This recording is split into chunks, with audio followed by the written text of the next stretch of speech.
The conference hall floated in the darkness of space, a massive structure that housed representatives from 300 different worlds. Today, every seat was filled. The air buzzed with nervous energy as aliens of all shapes and sizes whispered among themselves. They had come to witness what everyone assumed would be a formality.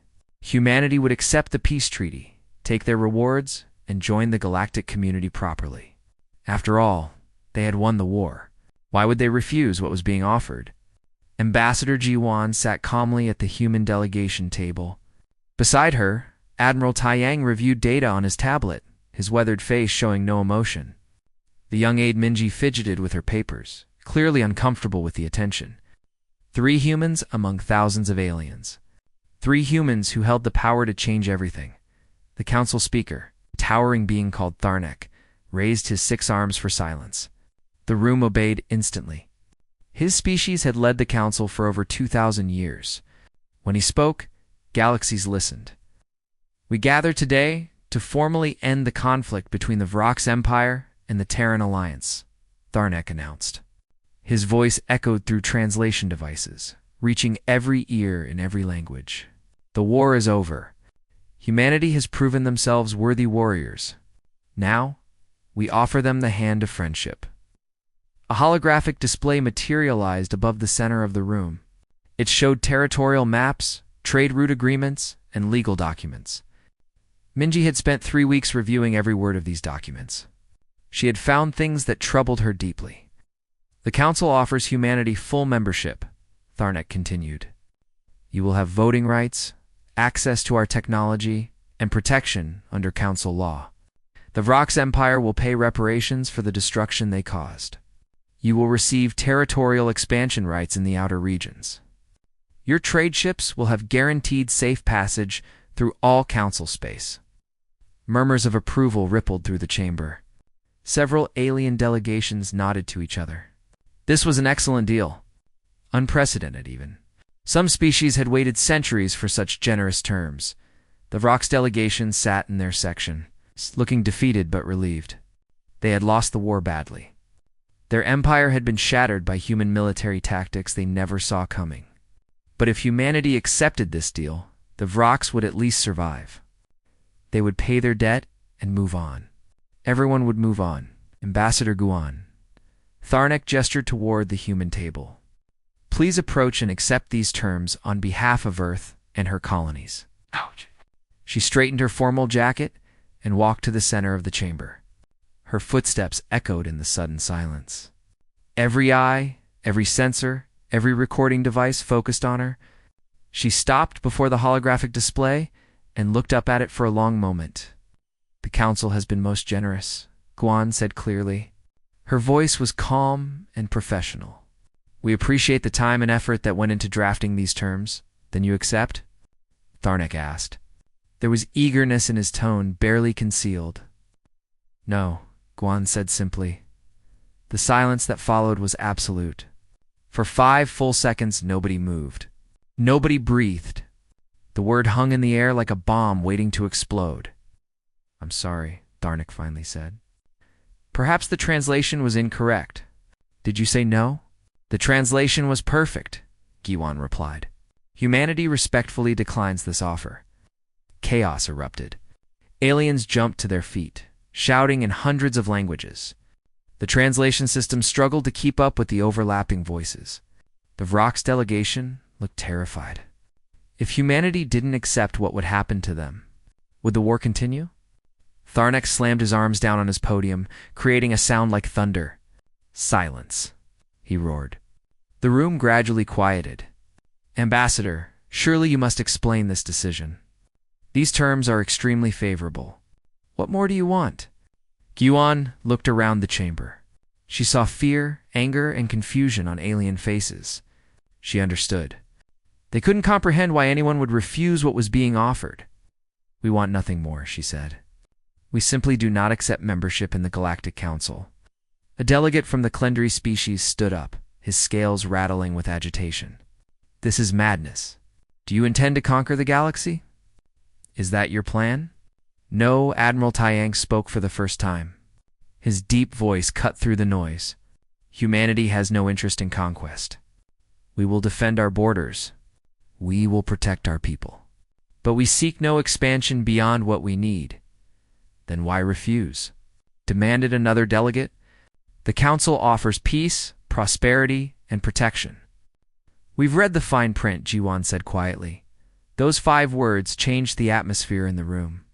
Several of the older delegates shifted uncomfortably. Some of the younger ones looked confused. What fine print? What was she talking about? Minji had prepared a document. She sent it now to every delegate's device. It was a simple summary, written in clear language. It outlined what council membership actually meant. The mandatory military contributions, the council's right to override local laws, the required resource sharing, the protection agreements that look suspiciously like occupation when examined closely. We have also studied history, Jiwan continued. We know what happens to independent civilizations that join the council. Over time, they stop being independent. Their culture blends into the collective. Their governments restructure to match council standards.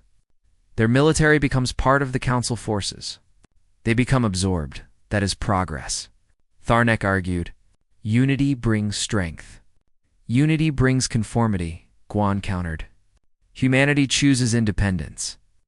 The chamber erupted again. This time the arguments were different. Some aliens were angry that humanity dared to refuse. Others were confused about why the terms were being questioned. A few looked thoughtful, as if considering the human perspective for the first time. In the back of the chamber, a small delegation from the Neelan species sat very quietly. Their leader was reading the document Minji had sent. His expression grew more troubled with each paragraph. He had signed these exact terms 40 years ago. He had celebrated joining the council. Now, seeing the words laid out so plainly, he wondered what his people had actually agreed to. Tharnek tried to restore order. We can negotiate further, he offered. If the terms are not satisfactory, we can adjust them. The terms are not the issue, Admiral Taiyang said. The framework is the issue. We will not surrender our sovereignty, no matter how comfortable the cage. Giwan bowed respectfully to the council. We thank you for this offer. We hope to maintain peaceful relations with all species represented here, but we will do so as an independent civilization, not as council members. She turned and walked back to her seat. Taiyang and Minji followed. The 3 humans sat down while thousands of aliens stared at them in shock. Council Director Vinsara, who had been watching from a private box, leaned forward. His ancient eyes narrowed. Humanity was more dangerous than he had thought, not because of their weapons or their military skill, but because of their ideas. Ideas were more dangerous than any fleet. The session adjourned in disorder. Delegates filed out, arguing among themselves. The Vroks weren't sure if they were still at war. The smaller species wondered what humanity's refusal meant for galactic stability. The elder species quietly worried about what would happen if other civilizations started asking the same questions humanity had asked. On Earth, President Heinwu watched the broadcast from his office. When Juan delivered her refusal, he smiled grimly. The easy path had been rejected. Now came the hard part. Staying free in a galaxy that didn't believe in freedom. The game had just begun. 6 weeks had passed since humanity's shocking refusal. The galaxy had not stopped talking about it. News networks across 1,000 worlds debated what it meant. Some called humanity arrogant. Others called them brave. A few called them foolish. But everyone was watching to see what would happen next. In that time, humanity had done something unexpected. They had continued business as usual. Human trade ships moved through space on their own routes, avoiding council checkpoints. Human colony ships expanded slowly into unclaimed territories. Human aid workers helped struggling civilizations with food, medicine, and technology. They acted like the council simply didn't exist. This bothered the council greatly. They were used to being acknowledged, even by enemies, but humanity treated them with polite indifference. It was insulting in a way that open hostility would not have been. The council convened again, this time with a different strategy. They sent their best diplomat, Ambassador Soren of the Ixian hegemony. Soren was famous throughout the galaxy for his silver tongue and sharp mind. He had negotiated peace between warring empires. He had convinced isolated civilizations to join the council. If anyone could make humanity see reason, it was him. The meeting took place on Station Olympus again. Kiwan returned with her delegation, but this time she brought someone new. Engineer Deho was a civilian, a professor from Earth's Technical Institute. He carried a data device and looked nervous to be in such an important meeting. Soren stood at the center of the chamber. He was tall and elegant, with golden skin that seemed to glow under the lights. When he spoke, his voice was warm and sincere. "Friends from Earth," he began, "I come not with demands, but with understanding. The Council has heard your concerns. We have listened to your questions about sovereignty and independence. We respect them." Several human observers in the gallery leaned forward. This approach was different from Tharnek's formal demands. "We offer you a new arrangement," Soren continued. A new holographic display appeared. Full council membership, as before. But with guarantees written into the treaty, you will maintain your own military command. You will have veto power over any council laws that affect your territory. You will keep your cultural practices without interference. Minji took notes quickly. These were significant concessions. Additionally, Soren said, "We offer a seat on the Security Directorate. This is the Council's highest military authority. Only 5 species hold such positions. You would be the 6th. Your voice would shape galactic defense policy." The offer was impressive. The gallery buzzed with whispered conversations. The Vrox delegation looked uncomfortable. They had never been offered such favorable terms, even after centuries of membership. "We also propose cultural exchange programs," Soren added. "Human art, music, literature, and philosophy would be shared across the galaxy. You would enrich the Council, and the Council would enrich you." And finally, Soren's voice grew softer, more personal. "The Vrox Empire wishes to formally apologize for the war. Their Emperor has authorized a public statement of regret and responsibility." In the Vrox section, their lead delegate stood and bowed deeply toward the human table. It was a gesture of profound humility in their culture. G1 stood. She walked to the center again, and this time Deho followed her. He looked terrified, but determined. "Ambassador Soren," Giwan said, "you speak beautifully. Your offer is generous. But before we respond, we have something to show the Council." Deho activated his device. The holographic display changed. Now it showed dense legal text, hundreds of pages of it. "These are council treaties from the past 500 years, Deho explained. His voice shook at first, but grew stronger as he continued. "We have analyzed them all. Every single agreement the Council has made with member species." The display zoomed in on specific passages, highlighting them in red. "This clause here," Deho pointed, "is from the Neelon Membership Treaty. It says the Council may request military support for peacekeeping operations. The word request sounds voluntary.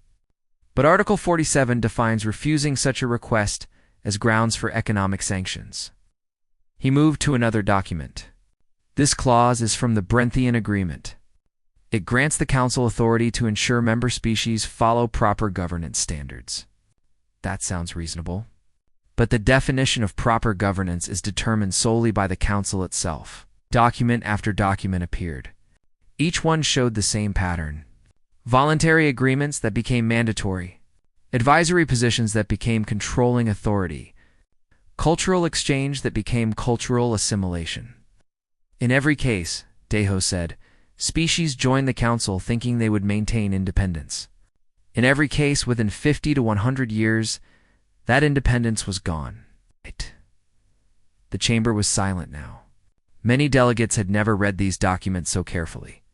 They had signed them, trusting the Council's good intentions. Now they were seeing what they had actually agreed to. Soren's expression remained calm, but his golden glow seemed dimmer. "Those clauses exist for the common good," he said. "Unity requires some compromise." Compromise. Jiwan's voice was still calm, but there was steel in it now.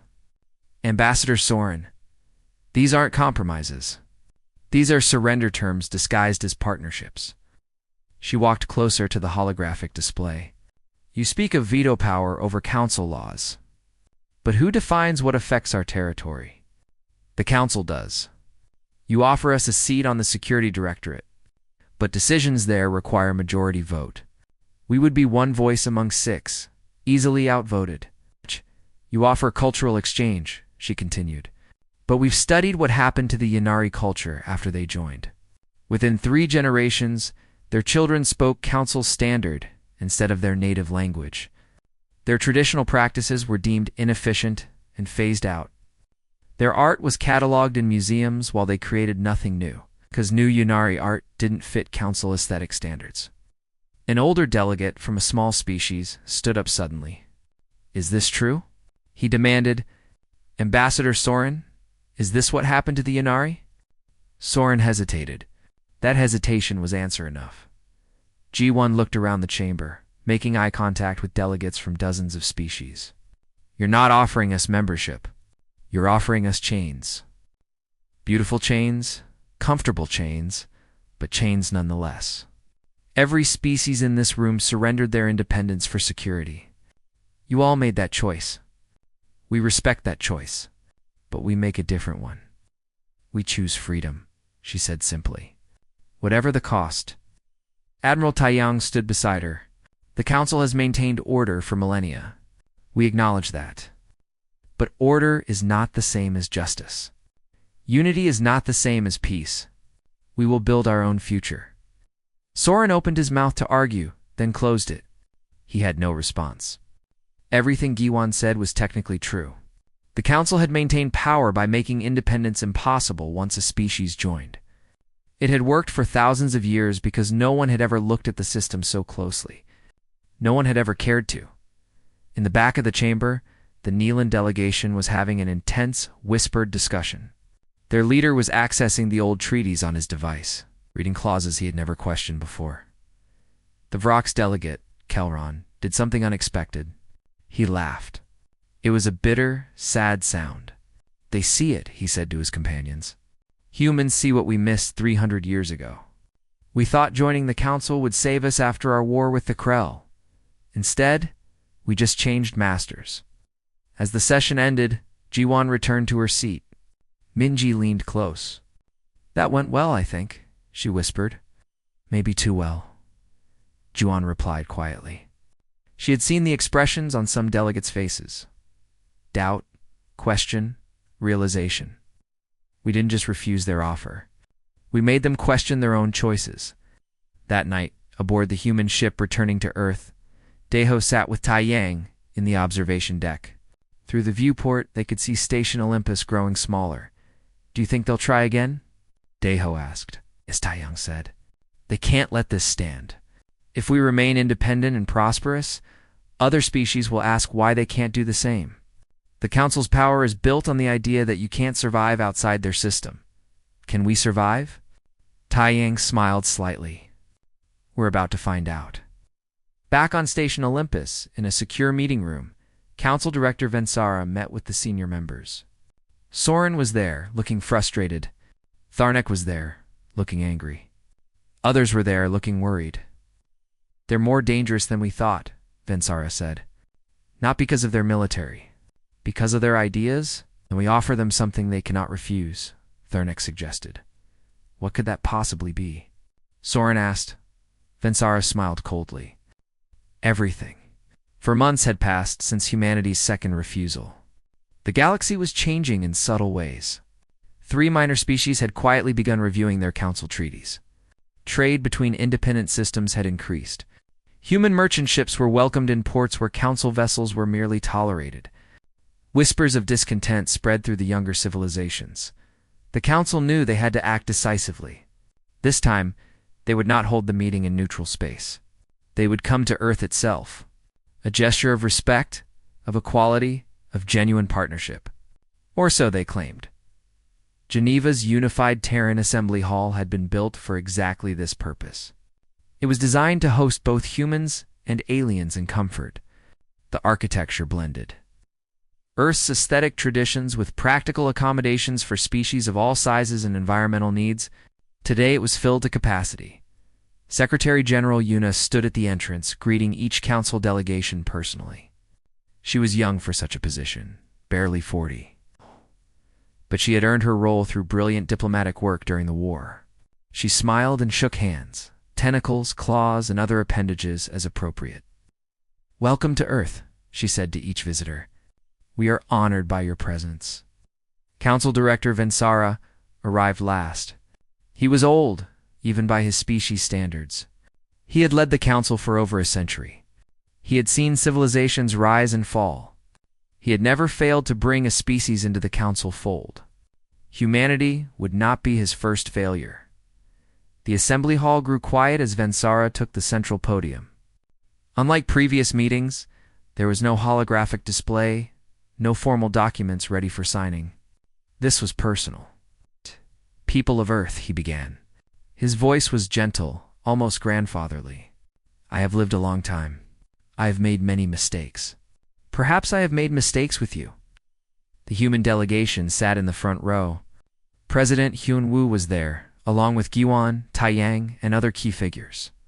Behind them sat hundreds of human observers, including scientist Junho, one of Earth's leading historians. "We have offered you membership," Vensara continued. "We have offered you guarantees. But perhaps we have not offered you what you truly deserve." He paused, letting the tension build. "Today, we offer you leadership, not membership. Leadership." A murmur ran through the hall.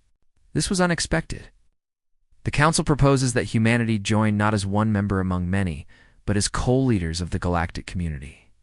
Earth would share equal authority with the council directorate. Your laws would be your own, with no interference. Your military would remain independent. No mandatory contributions, no forced integration. Yuna glanced at Heinwu. This was different from anything they had anticipated. Furthermore, Vensara said, "We offer you 40% of the former VRX Empire's territory. Not as council space administered by you, but as sovereign Terran space. You would become the second largest territorial power in the galaxy overnight." The VROX delegation sat stone-faced. This deal would reduce them to a minor power. But they had no choice. They had lost the war, and the council was using their territory as a bargaining chip. "Now you would gain permanent exemption from all council military drafts and requirements," Vensara continued. "Your economy would integrate with council markets on your terms, not ours. And finally," he paused again, knowing this next offer would be the most tempting, "we grant you complete access to the ancestral archives." The room went absolutely silent. Even the aliens seemed shocked. Junho sat up straight, his eyes wide. The ancestral archives were legendary. They contained records from the first civilizations to achieve spaceflight, going back millions of years. Technology, history, philosophy, science beyond imagination. The council guarded them jealously. Only the highest-ranking members could access even small portions. For the first time in these negotiations, human delegation looked genuinely tempted. Junho was whispering urgently to an aide. Taeyang was calculating the strategic value of that much territory. Even Jiwon paused before responding. President Hyunwoo stood slowly. He walked to the podium, standing beside Vensara. The old alien smiled, thinking he had finally won. Director Vensara Hyunwoo said, "This is the most generous offer we have received. Thank you for coming to Earth to present it personally. Before we discuss it further, I have a question." "Of course," Vensara said graciously. 300 years ago, the council encountered another species like us, the Thalvine. They were independent, powerful, technologically advanced. They had also just won a major war. According to our intelligence, you offered them a deal very similar to this one." Vensara's smile faded slightly. Around the room, alien delegates shifted uncomfortably. Some clearly knew this history, others did not. "Where are the Thalvine now, Director Vensara?" Hyunwoo asked quietly. The silence was painful. Vensara did not answer. Minji stood and activated a presentation. Images appeared on screens throughout the hall. Historical records, archaeological findings, intercepted council communications from centuries ago. The Thalvine accepted council co-leadership in galactic year 4722, she explained. They were promised autonomy, territory, and partnership. For the first 50 years, the arrangement seemed to work well. They maintained their independence while benefiting from council resources. The images changed, showing legal documents. But gradually things shifted. The council suggested reforms to make Thalvine government more compatible with galactic standards. They were only suggestions, but economic incentives encouraged compliance. The Thalvine agreed. More documents appeared. The council proposed military integration for efficiency in coordinating defense. The Thalvine agreed. The council recommended educational reforms to prepare Thalvine children for participation in galactic society. The Thalvine agreed. The images became darker. Charts showed population changes, cultural shifts, genetic mixing. Within 100 years, the Thalvine language was considered archaic. Their religion was practiced by fewer than 10% of their population. Their art was displayed in museums as historical curiosity. Junho stood, adding his expertise. By year 4872, exactly 150 years after joining the council, the Thalvine ceased to exist as a distinct species. They had been absorbed, their genetics diluted through interbreeding programs. Their culture preserved only in academic studies. They became another thread in the council's tapestry. He looked directly at Vensara. They didn't conquer themselves. They agreed to every step. Every reform seemed reasonable at the time. Every integration appeared beneficial. They died without anyone firing a shot. The assembly hall was deathly quiet. Several younger alien delegates were accessing their own historical databases, confirming what Junho had said. Others sat in shocked silence. Realizing they had never questioned where old member species had gone, Vensara's expression had turned cold. The Thalvine evolved, he said. They grew beyond their provincial origins. They were erased, Hyunwoo countered. And you're offering us the same path. We're offering you power, Vensara said. Unlimited access to knowledge, territory, resources. What civilization would refuse such things? One that values existence over extinction, Hyunwoo replied. Director, we understand what you're doing. This offer isn't about making us partners. It's about making our absorption appear voluntary. In 50 years, you'll suggest we reform our government for efficiency. In 100 years, you'll propose military integration for coordination. In 150 years, humanity will be another footnote in galactic history. We're not afraid of war, Taeyang added, standing beside Hyunwoo. We proved that against the Varroks, but we're terrified of your peace. Your peace is more dangerous than any war. Gi Won approached the podium as well. We will take our chances with independence. We will build our own path. We will make our own mistakes. But they will be our mistakes, not yours. You're condemning yourself to isolation, Vensara warned. The galaxy is vast and dangerous. Without the council, you will struggle. Then we'll struggle, Hyunwoo said simply. Free people, struggling on their own terms, are still freer than comfortable slaves. He turned to address the entire assembly. The council offers security in exchange for identity. That's not a trade we're willing to make. We invite all species to join us in choosing independence, but we will force no one. Each civilization must make its own choice. The session ended with no agreement. Vensara left Earth frustrated and angry. His delegation departed quickly, some looking thoughtful, others looking disturbed. As the aliens boarded their ships, small groups of delegates from minor species stayed behind. They approached human officials quietly, asking questions. How did humanity maintain independence? What systems did they use? Could they share their governance models? Yuna met with them privately, offering information freely.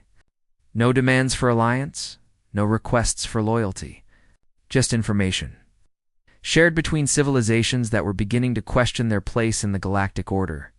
That night, Hyunwoo stood on the balcony of the assembly hall, looking up at the stars. Guan joined him. We've made powerful enemies, she said. We've also planted dangerous seeds, Hyunwoo replied. Ideas are spreading. The council can't stop them. Will they try to destroy us? Maybe. But if they do, they prove we were right to refuse. And if they don't, other species will wonder why they need the council at all. Above them, ships departed Earth's orbit. Some carried council delegates back to their worlds. Others carried representatives from species that were beginning to dream of freedom. The galaxy would never be quite the same.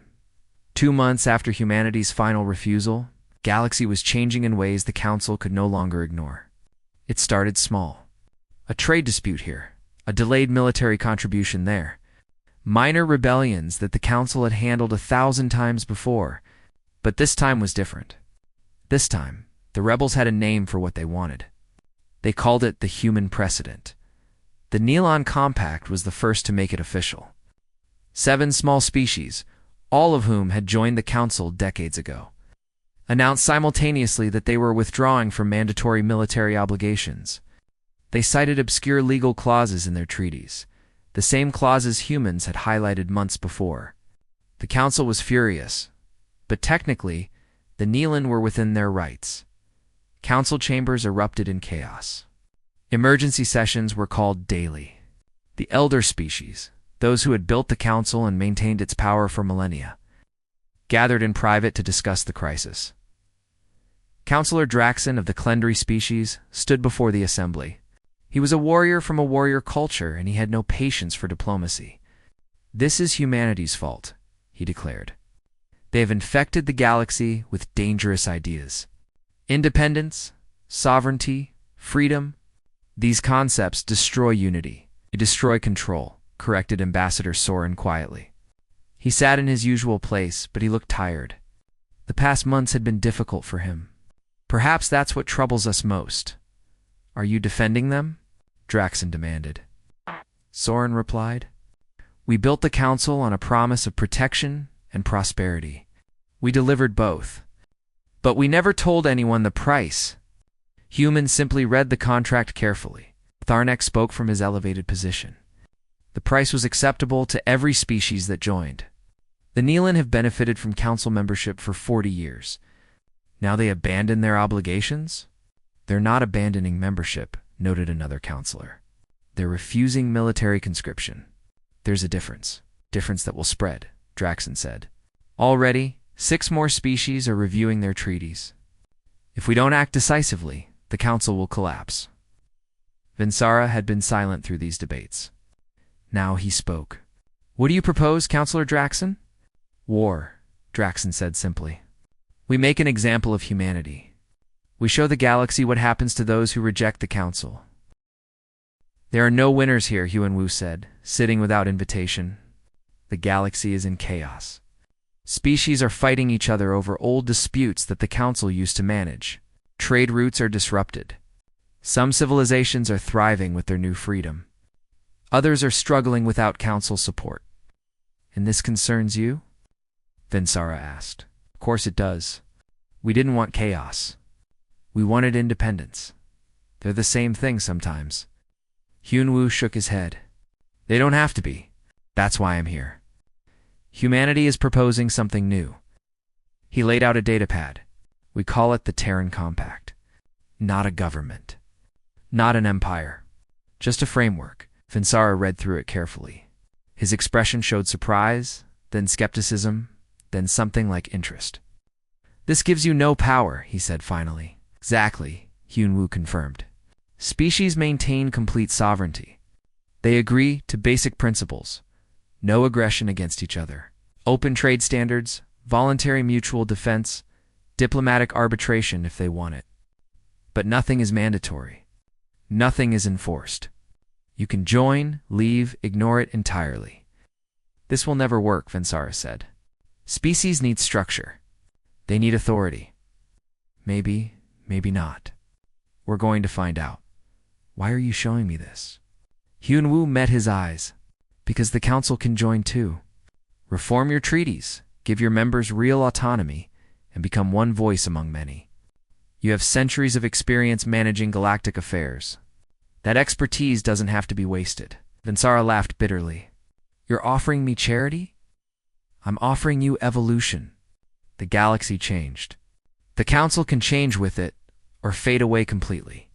Your choice. After Hunu left, Vinsara sat alone for a long time. Outside his window, he could see the council's spires, monuments to power and order. They looked smaller now. Somehow across the galaxy, species were making their own choices. Some joined the Terran Compact. Others formed regional alliances of their own. The Vrox Empire, humbled but intact, surprised everyone by partnering closely with humanity. Ambassador Kelrin worked with human advisors to restructure Vrox's government, making it less centralized and more democratic. "We lost the war," Kelrin explained to his people. "We lost our empire. But maybe we can find something better," everyone agreed. Some Vrox called it surrender, called Kelron a traitor, but others, especially the younger generation, saw it as opportunity. They had lived their whole lives under an empire that controlled everything. Now they could build something new. The Neelan Compact thrived. Without council oversight, they developed their own culture again.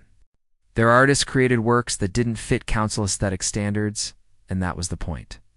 Their children learned their own languages first, galactic standards second. They made mistakes, struggled with problems the council would have solved for them. But they were their mistakes to make. Other species struggled more. The Brenthians fell into civil war when their council-backed government lost legitimacy. Human peacekeepers helped eventually, but only when asked, only providing support without taking control. It was harder than the council's method of simply imposing order. But the peace that eventually emerged was the Brenthians' own. Giwan found herself traveling constantly, helping species navigate independence. She had become something unexpected, not a conqueror, not a ruler, but a teacher. She showed civilizations how Earth had structured its government, how it maintained unity while preserving diversity, how it balanced freedom with cooperation. "Does it always work?" asked a young delegate from a newly independent species. "No," Giwan admitted. "Sometimes we fail. Sometimes our states fight each other. Sometimes our systems produce injustice, but we keep trying. We keep reforming. That's what freedom means. The right to fail and try again."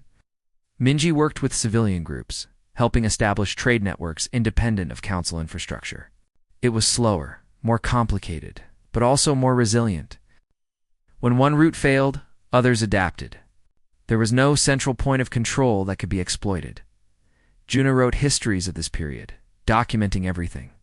He knew that future generations would need to understand what had happened and why. "We're living through something important," he told his students. "Not because we won a war, because we asked a question that no one had asked in millennia. What if there's another way?"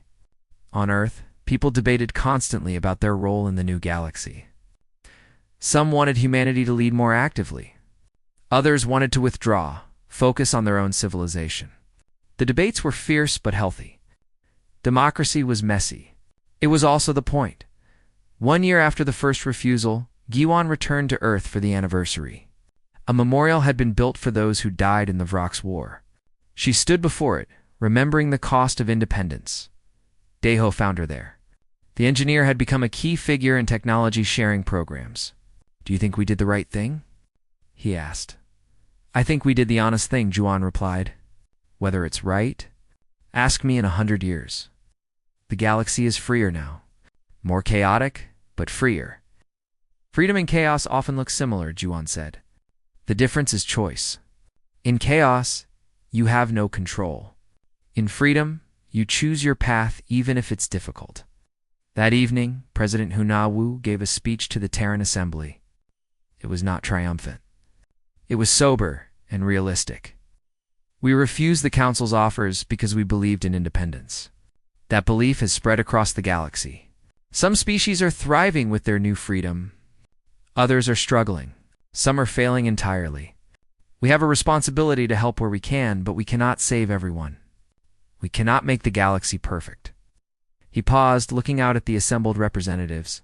"But we can make it honest. We can build systems based on choice, not coercion. We can show that cooperation doesn't require submission.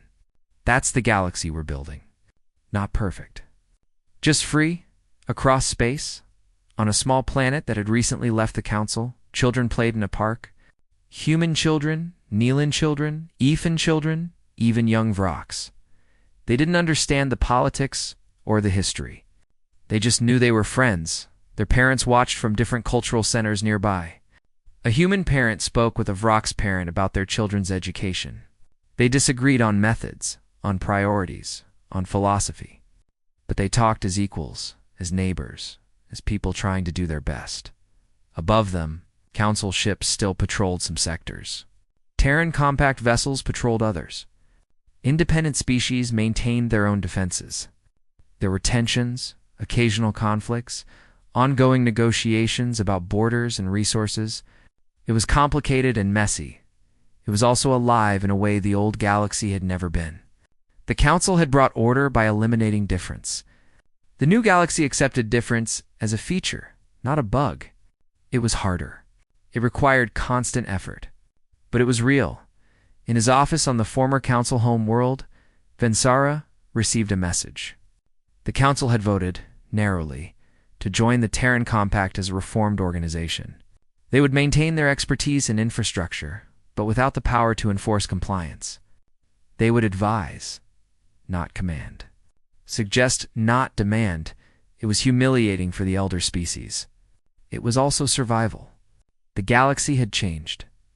They could change with it or become irrelevant. Vensara composed his acceptance, then sat back, thinking about the human president's visit. "You're offering us evolution," Hyunwoo had said.